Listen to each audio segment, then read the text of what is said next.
नमस्कार छात्रों। पिछली क्लास में हमने राजस्थान के एकीकरण के बारे में संक्षिप्त जानकारी और राजस्थान का एकीकरण पूर्ण तरीके से अध्ययन कर लिया था। और आज हम राजस्थान में लोक प्रशासन किस प्रकार की व्यवस्था चल रही है उसके बारे में अध्ययन करेंगे।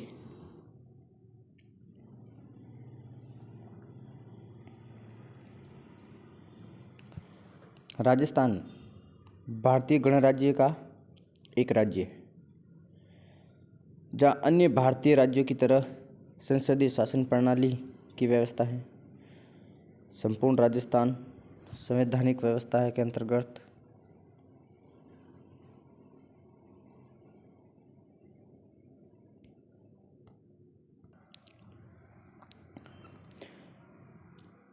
भारतीय राज्य की तरह संसदीय शासन प्रणाली की व्यवस्था है। संपूर्ण राजस्थान राज्य व्यवस्था संवैधानिक व्यवस्था के अंतर्गत व्यवस्थापिका, कार्यपालिका और न्यायपालिका द्वारा संचालित की जाती हैं। व्यवस्थापिका, कार्यपालिका और न्यायपालिका द्वारा संचालित की जाती है। राज्य की प्रशासनिक व्यवस्था अथवा लोक प्रशासन का उद्देश्य राज्य के बहुमुखी विकास के साथ साथ जनता के हितों की रक्षा करना तथा शांति एवं व्यवस्था हेतु कानून का शासन करना।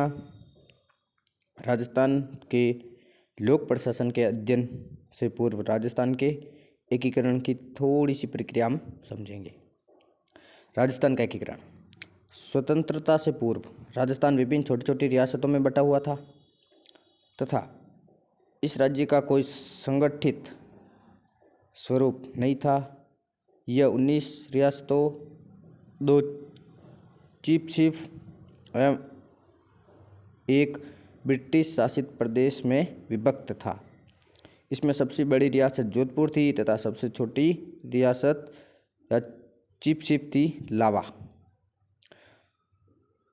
प्रत्येक रियासत एक राज प्रमुख अर्थात राजा, महाराजा अथवा महाराणा द्वारा शासित थी तथा प्रत्येक की अपनी राज व्यवस्था थी। अधिकांश रियासतों में आपसी समन्वय एवं सामंजस्य का अभाव था। स्वतंत्रता के पश्चात यह आवश्यक था कि समस्त देशी रियासतों की प्रक्रिया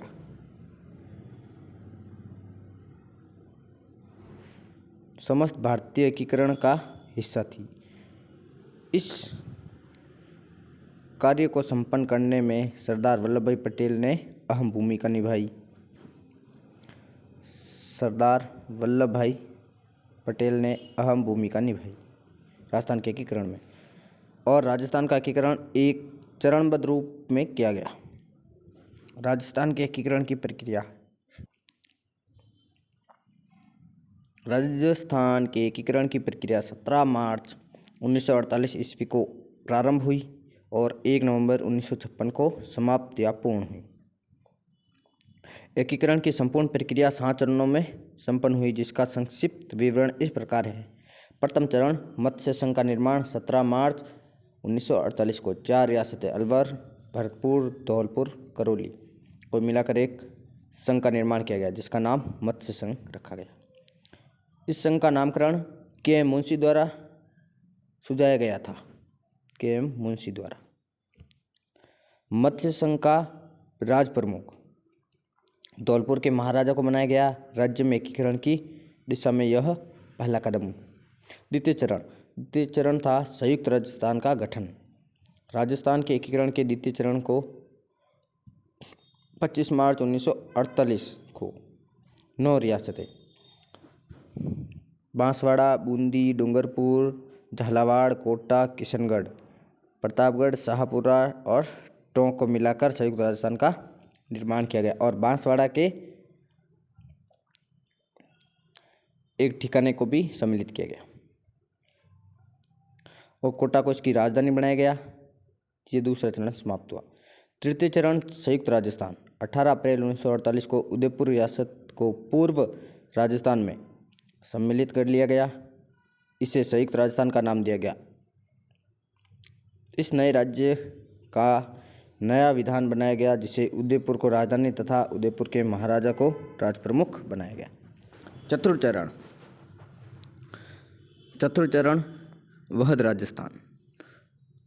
राज्य एकीकरण के चतुर्थ चरण में 30 मार्च 1949 को राजस्थान की 4 बड़ी रियासतें जयपुर, जोधपुर, बीकानेर और जैसलमेर का संयुक्त राजस्थान में विलय के पश्चात वहद राजस्थान का गठन किया गया। इस वहद राजस्थान का व्यापक चर्चा के पश्चात एक विधान बनाया गया तथा इसकी राजधानी जयपुर बनाई गई। राज्य के एकीकरण में यह महत्वपूर्ण कदम था। इसी कारण बाद में 30 मार्च को प्रतिवर्ष राजस्थान दिवस के रूप में स्वीकार किया गया। संयुक्त राजस्थान में राजप्रमुख, महाराज प्रमुख और उप राज प्रमुख पर क्रमशः जयपुर, उदयपुर, कोटा के महाराजा के साथ ही हीरालाल शास्त्री को प्रधानमंत्री या मुख्यमंत्री नियुक्त किया गया, बनाया गया।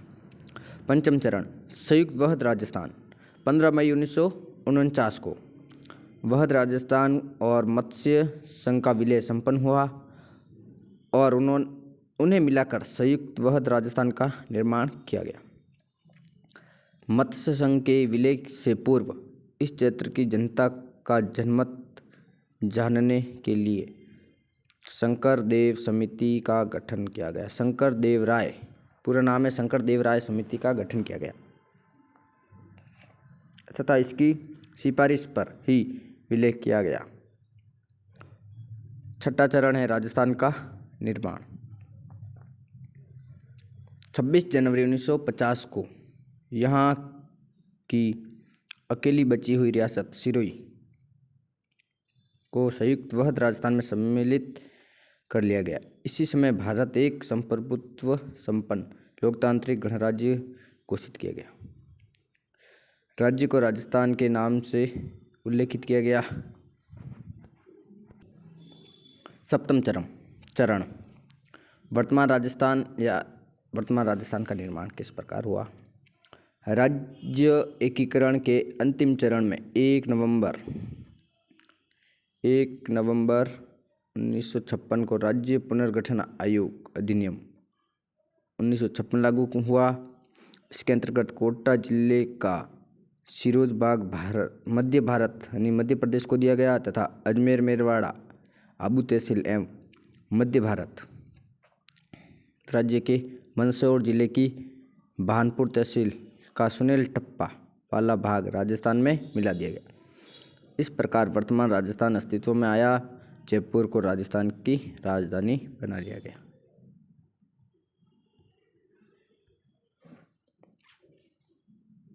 राजस्थान निर्माण की संपूर्ण प्रक्रिया निम्न तालिका से स्पष्ट हो जाती है कि प्रथम चरण मत्स्य संघ 17 मार्च 1948 और 4 रियासतें अलवर, भरतपुर, धौलपुर और करौली को मिलाया गया।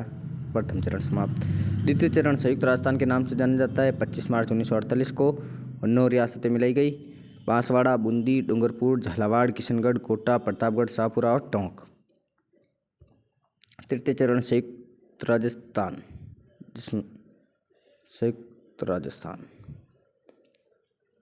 मत्स्य संघ और संयुक्त राजस्थान का विलय किया गया। 18 अप्रैल 1948 को मत्स्य संघ और संयुक्त राजस्थान का विलय करके उदयपुर को मिलाया गया। वहद राजस्थान 30 मार्च 1948 को 4 बड़ी रियासतें बीकानेर, जयपुर, जैसलमेर, जोधपुर को मिला लिया गया। 5वां चरण संयुक्त वहद राजस्थान 15 मई 1949 संयुक्त राजस्थान में मत्स्य संघ का विलय हुआ।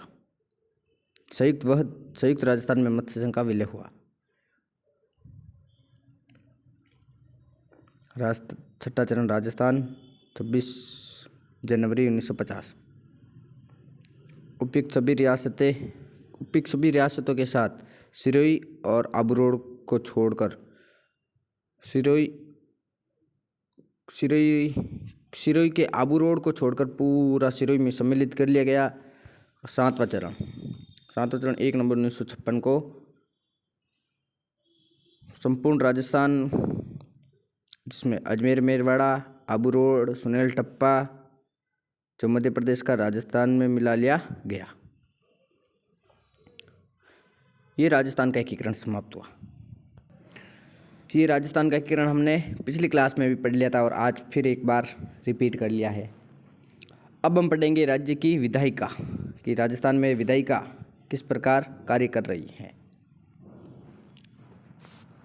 राज्य की विधायिका हमारे देश में शासन व्यवस्था के लिए शक्ति पृथक्करण के सिद्धांत को अपनाया गया है, जिसमें ये कहा गया है कि शक्ति केंद्र की हो या राज्य की हो, किसी एक व्यक्ति के पास न रही, उसका बंटवारा कर दिया जाए सभी अलग अलग व्यक्तियों के। अगर किसी एक के हाथ में होगी तो वह अपना शासन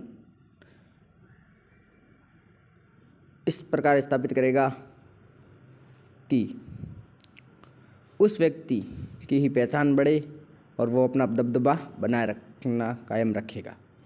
इसलिए शक्ति पृथक्करण का सिद्धांत अपनाया गया, जिसमें शक्तियाँ अलग अलग लोगों के पास बंटवारित होगी। कोई भी उस शक्ति का दुरुपयोग नहीं कर पाएगा, जिसे प्रसिद्ध राजनीति विज्ञानवेत्ता मोंटेस्क्यू ने दिया था। शक्ति पृथक्करण का सिद्धांत मोंटेस्क्यू ने दिया था।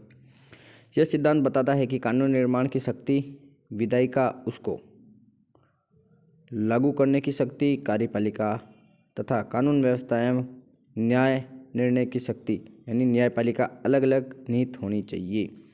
भारत के संविधान के अनुच्छेद 168 में उल्लेखित है कि प्रत्येक राज्य हेतु एक विधानमंडल अथवा विधायिका होगी। विधायिका से तात्पर्य है जो व्यवस्था को बनाए रखने हेतु विधि निर्माण करती है।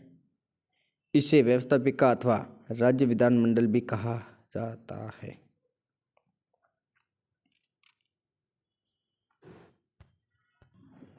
राज्य विधानमंडल भी कहा जाता है।